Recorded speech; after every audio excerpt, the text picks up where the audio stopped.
Ladies and gentlemen, you are tuned into Blue Please here on WoW Radio with myself, Total Biscuit, and our very special guest in the studio today. A little bit delayed due to technical difficulties, but better late than never. He goes by the name of Carl. He is from Popcap Studios, the casual game development house, the kings of casual, one might say, and he joins me in the studio today. Welcome to the show. Hey, thanks for having me. No problem at all. Second time lucky, we hope, with this one. So, why don't you tell us a little bit about yourself and your role in the company? Sure. I'm an associate producer at Popcap Games, which basically means I do a little bit of game design, a little bit of project management, and a little bit of whatever needs getting done. So, kind of a jack of all trades. A Swiss Army knife of Popcap Games, one might say. Exactly. I can even code a little bit, but it's a very, very bad idea to have me do it. I will bear that in mind for future. So, give us a little bit of history. How did Popcap first start out? Sure. Popcap Games started out in 2000, I believe, and it was basically three guys, two of whom were pretty much straight out of college and just kind of doing some side projects with a internet company at the time, right before the internet bubble burst.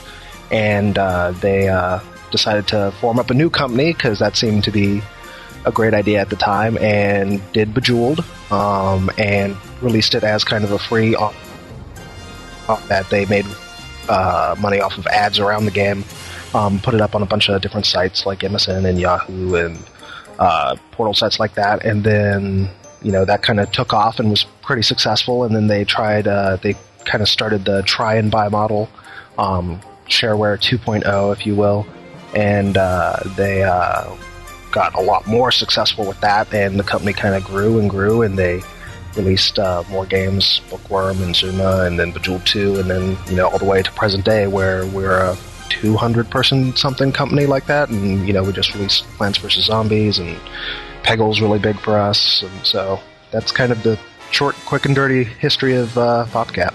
That's pretty impressive. Do you think the guys started out with the intention of creating casual games, or was that something that just happened to come along as you continued to develop titles?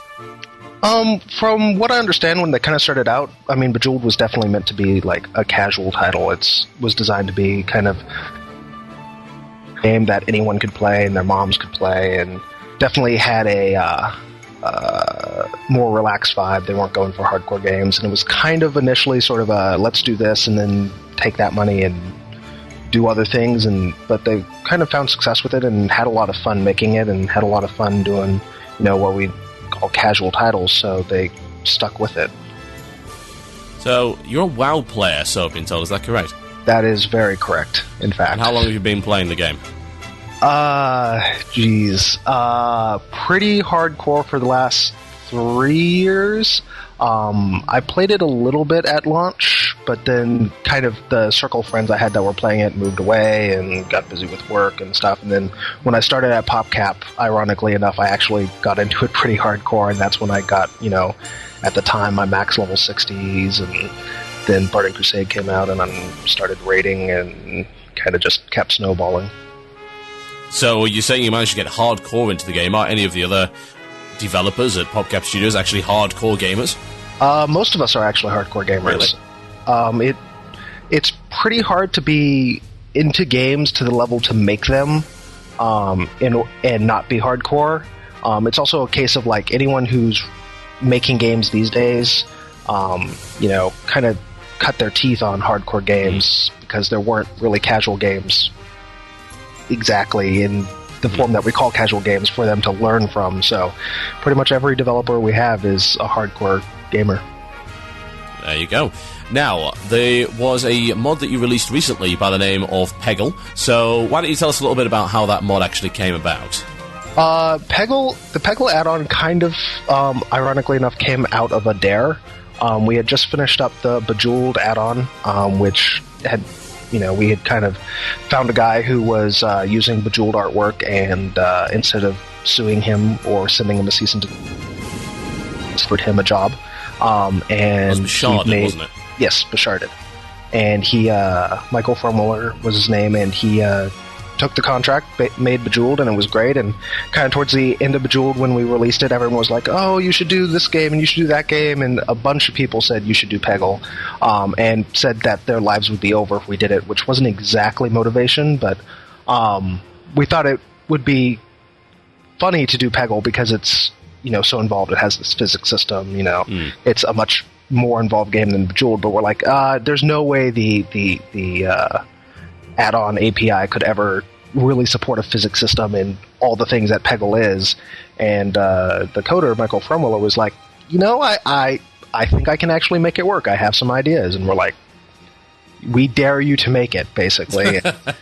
And he came back about a month later after his finals, and he had some spare time around winter vacation. And he's like, so here's and Peggle mostly working. And we're like, yeah, this actually works, so let's go ahead and make it. And it got greenlit in December, basically, and we released it in April. So, well, it's a great mod, but there's been a couple of issues surrounding it, actually, over the past month or so. It was actually discovered that the Peggle add-on violates Blizzard's new add-on policy, which has not been so popular around here, I must say. And it was specifically Provision 4, which states that mods may not include advertising. Now, the Peggle add-on, as you're probably aware, explicitly advertises the Popcap Games website in one section of the add-on, which I believe is either the About section or just the main screen, which contains commercial products, as you are a company selling commercial products. So, did you speak to Blizzard about this prior to the add-on's release?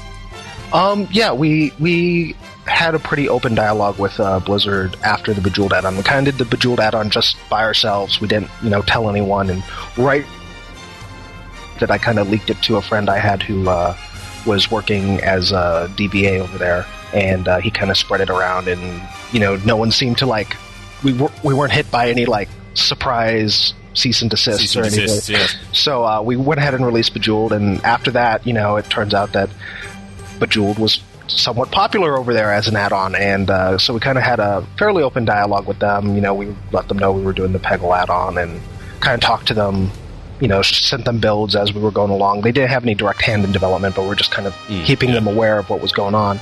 And when the add-on policy came out, I had some concerns and I wanted to double-check, and so we communicated with them, and they said that no, they didn't think it would affect us at all. And then when we released, we had another conversation with them because we were trying to get them to, feature us somehow, and they ended up taking a look at it. Which I believe they did. Yeah. They put you on the front page as a regular, yeah? Yep. They put us in Community Spotlight. So they took a look at it and that it was all right, so...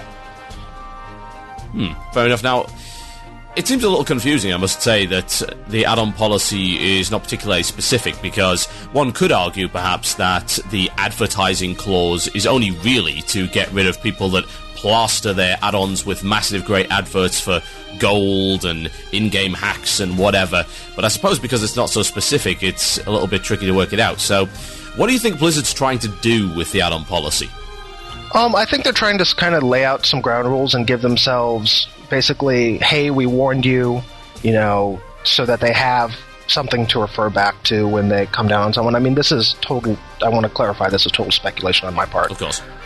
But, when I saw it released, I mean, I had a lot of concerns about, the language. It wasn't like specific, like you may only have advertisements in this part, or you can't advertise at all, or it was kind of these blanket statements that felt very subjective. It was like, I was worried, well, if person A reviews it at Blizzard, right now and says, oh, it's fine, is person B going to review it the same way, 6 months down the line or whatever? And I think that's, in some ways, probably on purpose. I have a feeling that they probably don't want to wrap up a ton of their resources in hardcore policing add-ons. I mean, just given the sheer number of add-ons that are out there. Yeah, of course. I think they just want to kind of cover their bases and have something to refer back to. But the actual policy is going to be basically like, don't be a dick with your add-on, and kind of the old thing of, we'll know a violation when we see it. When we see it, of course. So...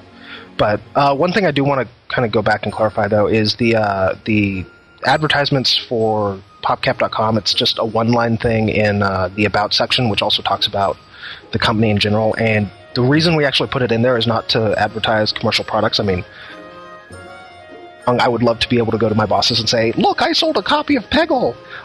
But honestly, it's there for company information.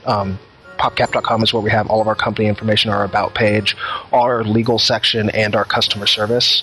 And in addition, we do offer many free games as well, so it's not an explicit, like, go buy games. It's, this is our website. If you need to find anything about PopCap, go there. So that's more of the intention, at least. Indeed. Oh, that sounds good. Hopefully that's answered quite a number of questions that have been coming in, certainly from the add-on community that have been coming to my mailbox over the past couple of weeks. So, yeah, hopefully that's nice and cleared up for everyone. Now, let's move on to something a little bit more positive. I just want to actually broach one quick question. This is more of a personal bit of interest than anything else. Are there any plans to actually update your Bejeweled and Peggle mods in the future? Maybe add a little bit extra content or fix that annoying spam that keeps coming into my guild every 2 minutes when someone wins at Peggle mod? Actually, we've actually had pretty steady stream of updates on both.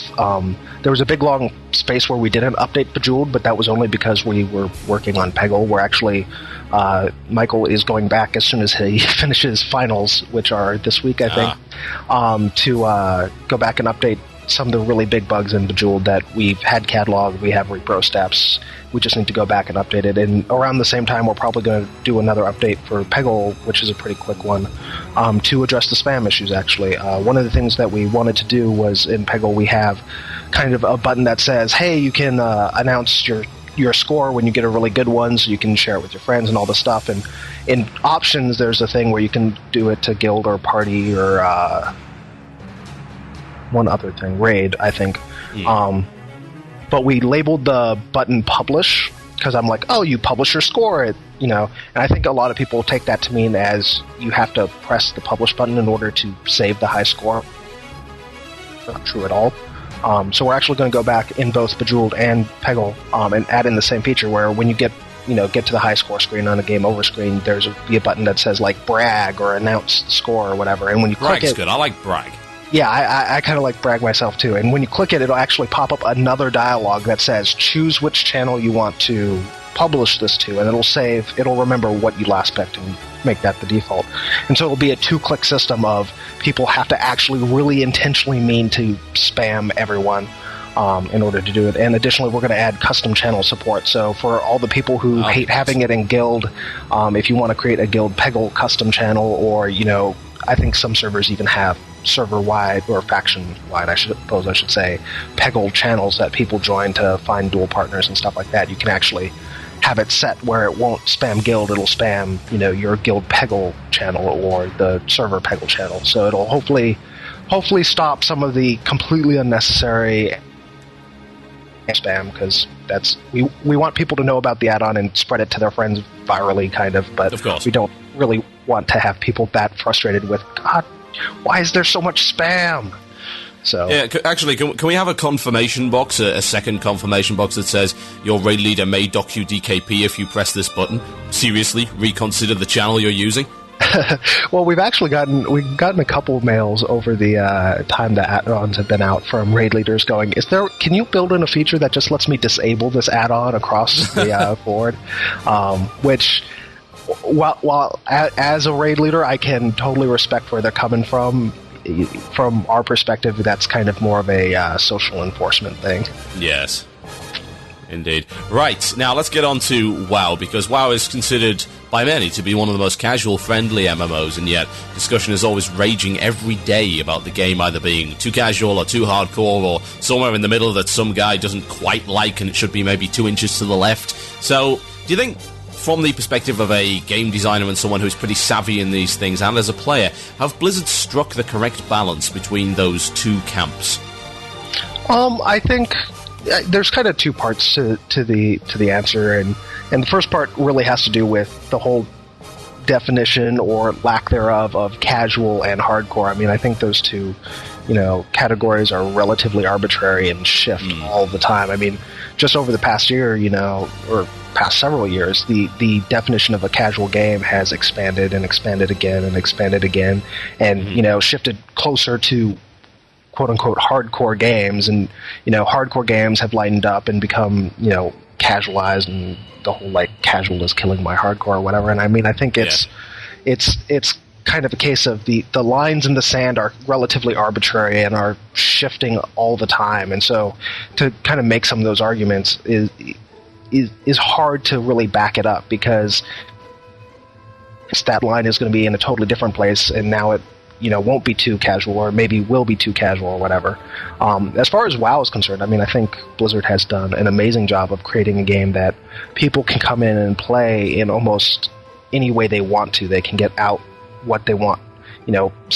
Someone out there is going in and is just playing the game, levels up. I have a friend who's like this, basically levels up to max level, kind of plays around a little bit, does a couple 5-mans, and like, this game is done, and puts it away until the next expansion comes out, and other people are crafting and playing the auction house game and running around and doing more quests, and then all the way through to hardcore raiders. So I mean, I think they've made a lot of ways to play the game.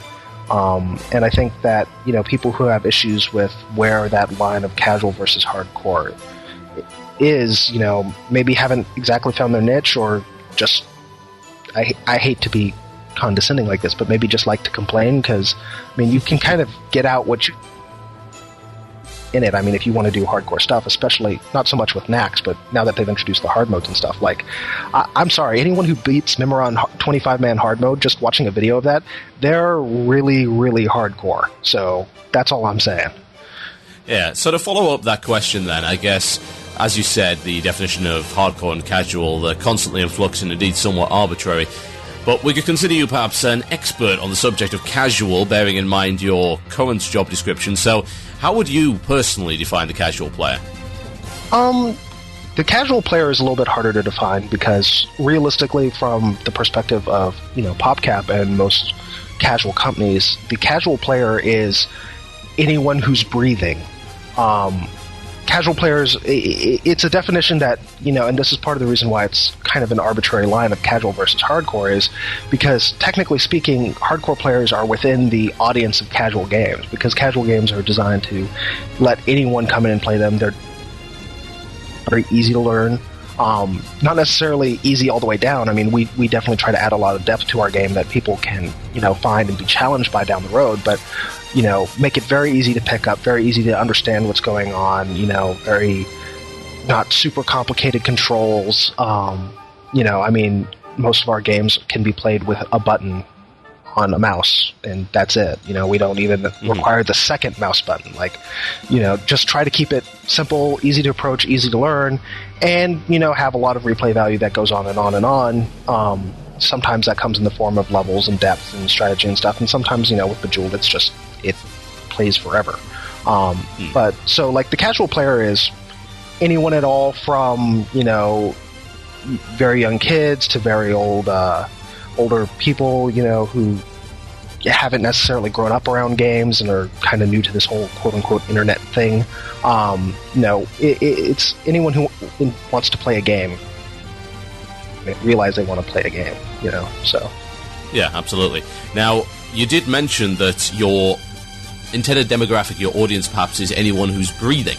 So how is it that PopCap's able to consistently release products which also appeal to the more dyed-in-the-wool style of game? I mean, we've seen the success of Peggle. Bookworm Adventures did particularly well among hardcore players. I played it, I enjoyed it. A lot of my friends played it, also enjoyed it. And Plants vs. Zombies is seemingly doing very well amongst gamers who you perhaps would not necessarily associate with that sort of casual style of play. So I suppose the question would be, what's your secret? It's hard to exactly, put it in. Some of our games have not been very popular with hardcore gamers. I mean, I don't think there are very many hardcore gamers out there that are seriously into Bejeweled or Chuzzle as anything more than I have nothing else to do, and so I'm going to play this. With a lot of our games, like Bookworm Adventures, we set out to kind of make a crossover title that's kind of like a casual RPG. I mean, it's RPG elements with Bookworm spelling gameplay, and I'm actually kind of surprised it took off, because I didn't think, while I knew that there were spelling nerds out there, I didn't know that they would also be into RPGs. I guess that's a lesson for you. But I mean, it's kind of the same thing as you just kind of make games that are easy to get into but have that depth. And I mean, I think, Peggle and Bookworm Adventures and Plants vs. Zombies all have a lot of strategic depth, and a lot of things to do. Like, it takes a little while to ramp up, but there are a lot of things to master and things to find in the games that hardcore gamers can. I hate to say can. They kind of can sense it. They figure out pretty early on that there's more going on beneath the surface than the initial intro levels would lead you to believe, and that's what I think. I mean, hardcore players in general enjoy mastering systems and finding that depth and playing through that depth. And there's also something to be said. We put a lot of effort into making sure our games are of high quality, and that's another thing that I think a lot of hardcore gamers can respect, at the very least, is that there is a lot of effort and time and love put into these games, and it shows, I think. So I guess our secret would be we're all hardcore gamers, but we make casual games that we want to play, and since we're hardcore gamers, a lot of hardcore gamers also want to play them. So that would make sense. So, speaking of hardcore gamers and indeed the games that you develop, let's talk about your new one. How exactly did the concept for Plants vs. Zombies come about? So our the developer of Plants vs. Zombies was also the developer of Insaniquarium, George Fan.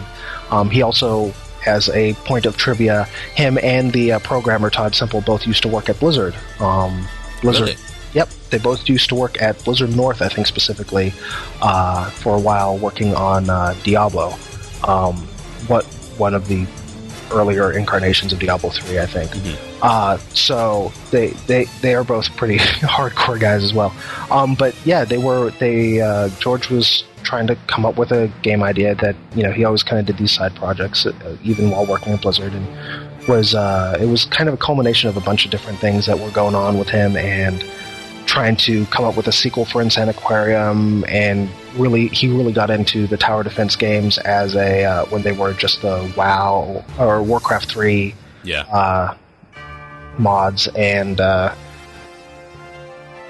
bunch of different separate things. He was teaching his girlfriend how to play Magic at the time, and it all kind of came together and created the start of what became Plants vs. Zombies. And Popcap came in and was like, we want to hire you to just basically make games in San Francisco for us. And him and Todd, we got on board, and they kind of worked away at Plants vs. Zombies until it was the awesome thing you see today. Now, the concept of tower defense, or in this case, flower defense, puntastic, I know, it inherently contains some advanced concepts such as min-maxing, build orders, and theoretical planning. I personally do enjoy playing a kind of thing itself. Indeed, I was smashing my screen in a defense grid earlier because I somehow cannot get it right. So, are you concerned that Plants vs. Zombies might end up being perhaps a little bit too complex for some people? And what steps did the designers take to minimize that? I think it was definitely a concern of ours from very early on. We weren't really sure exactly how the casual audience, or really any audience, would kind of take Plants vs. Zombies. There were multiple concerns. Is it going to be, too casual-y looking, or, looked down upon because it's casual for the hardcore gamers to get into it? Will there be that crossover audience? Is it going to be too difficult for casual gamers to even understand what's going on and get into it? To some degree, we took some solace in the fact that, if you look at Insaniquarium at its core and the way it actually works out when you're playing it, especially at higher levels, it's an RTS. It has, build orders and all that kind of craziness. It's just very, very obfuscated, if you will, by, very simple ramp up and very, simple approach to the concepts. And so we kind of tried to do the same thing here. We took a lot of time to make the initial ramp, the tutorial sections, very straightforward, and really kind of ease players into this whole idea of build orders, and also keeping the experience fresh and mixing it up a little bit, and which some of the mini game stages are designed to kind of give players more room to experiment and figure out new and better strategies and kind of push them towards, here's the hardcore concepts that you need to get around, but here it's in fun minigame form, or, let's ease you into it by giving you one plant every level and sort of make it very easy for someone to kind of learn without it being this beating over the head tutorial, everything's in your face right away. A lot of the upgrade system that a lot of tower defense games have, and is one of the more complicated things of the choice of when do I upgrade this tower versus when do I just make a new tower, and we don't even really get into that until you get to open up the store and you start. It's like you have to choose to participate in that level, and even then it's a very simple version. It's another seed that you plant on top of an existing seed, rather than my level 3 sunflower versus my level 12 pea shooter or anything like that. So it's just very gradually introduced, and it's there.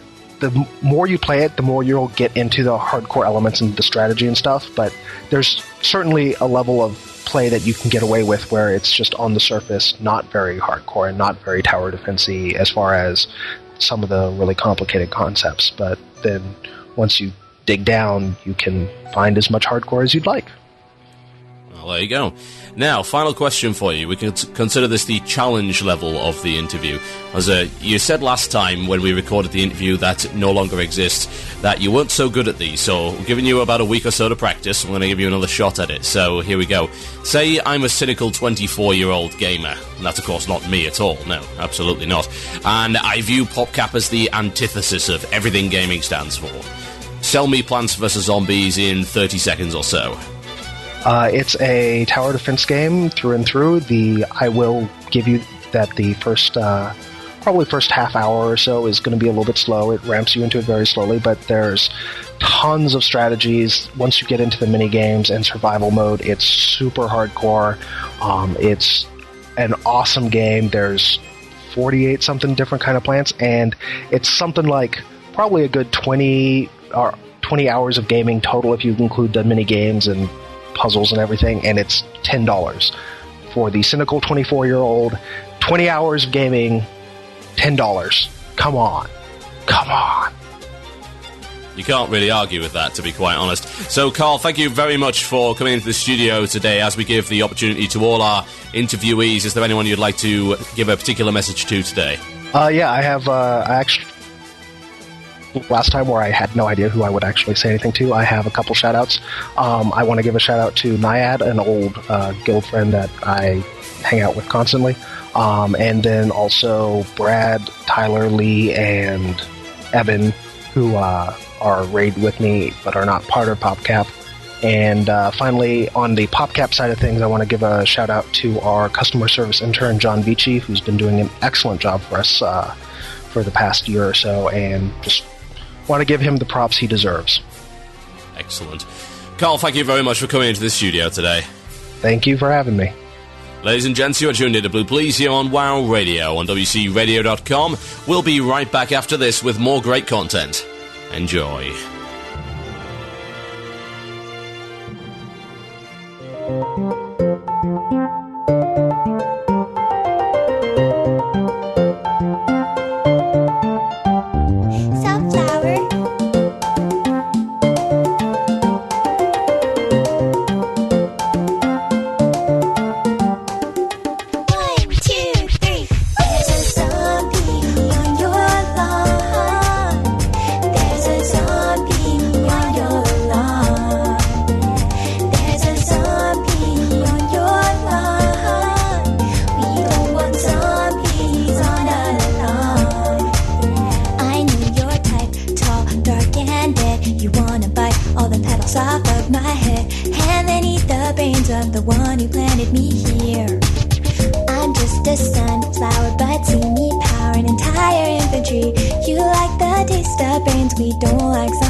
We are the undead.